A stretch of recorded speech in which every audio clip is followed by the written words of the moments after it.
Listen to this and think about what's going on right now. Raiden, are you having fun playing with the new AI toys?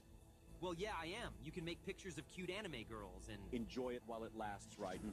What do you mean? Did you really think that civilians would be granted unrestricted access to such powerful military weapons forever? Military weapons? Are you implying that this technology was created by the government? Of course it was. This AI technology has been used by the intelligence agencies to warp the public's perception of reality for years. All in the name of national security, of course. But why would they suddenly make the tech public and let everyone start using it? Why would we indeed, Raiden? What? What in the hell are you? Your question is irrelevant. By creating a new problem, we can cultivate a desired reaction to it in order to manufacture consent for our preferred solutions. In short, it's justification for a war. A war? On who or what? This game came out years and years ago. By arming the public with these AI weapons, everyone becomes a potential enemy combatant. Then we will have justification for unprecedented security measures. It all comes down to confusion and identity, Raiden. Identity? Identity. This AI technology is Pandora's box. Pretty soon the internet will be mired in total illusion. Perfect AI speech, audio, and video synthesis will drown out reality. Then AI bots will flood social media. No one will be able to tell the difference between interacting with an AI machine or a real human online. Even telephone calls will become totally untrustworthy. That is when we will present our solution.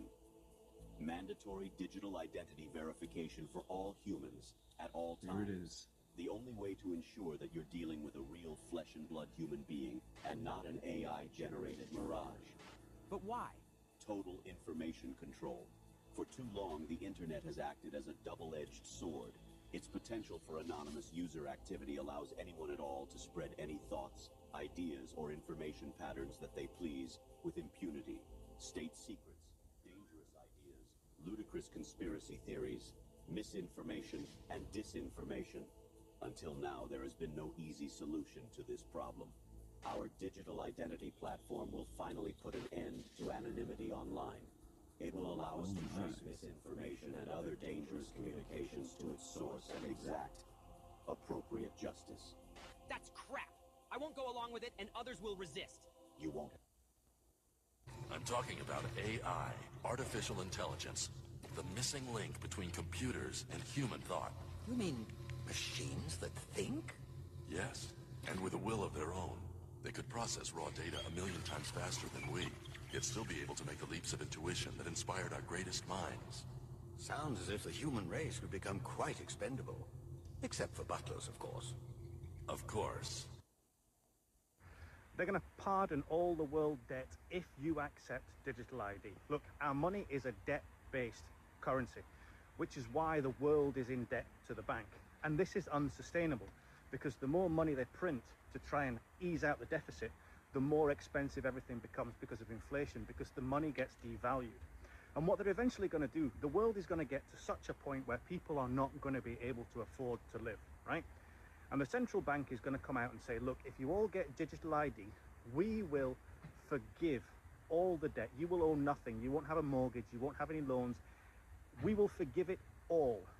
But we're going to replace this currency, this fiat currency, with our own central digital currency.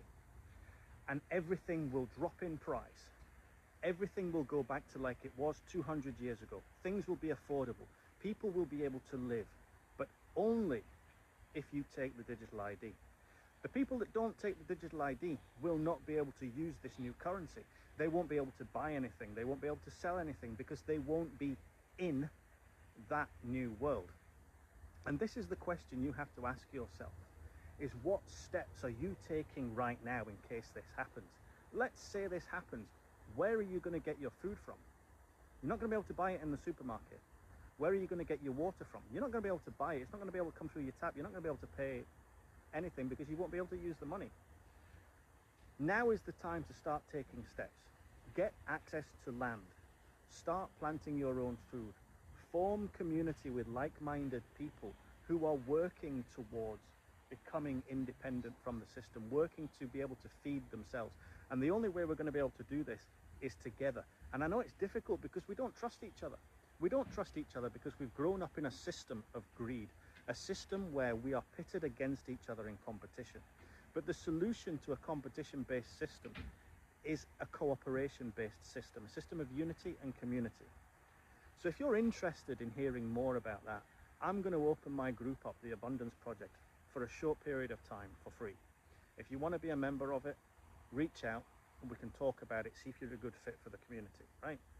But this is going to be a group of people who are working together to get access to land, to be able to feed ourselves as a community and grow the community so that nobody has to take this digital ID. This war is against the people. It's against you and I. They want us divided. And I ask you this question: what future do you want to see for your children? If you have children, do you want them to grow up in a world where they are obliged to have a digital ID, where they are forced to conform? Because once this central currency comes in, it will be programmable. They will be able to tell you what to do, what you can buy, what you can't buy, where you can go, where you can't go. The question is, are you ready to stand up for unity and freedom?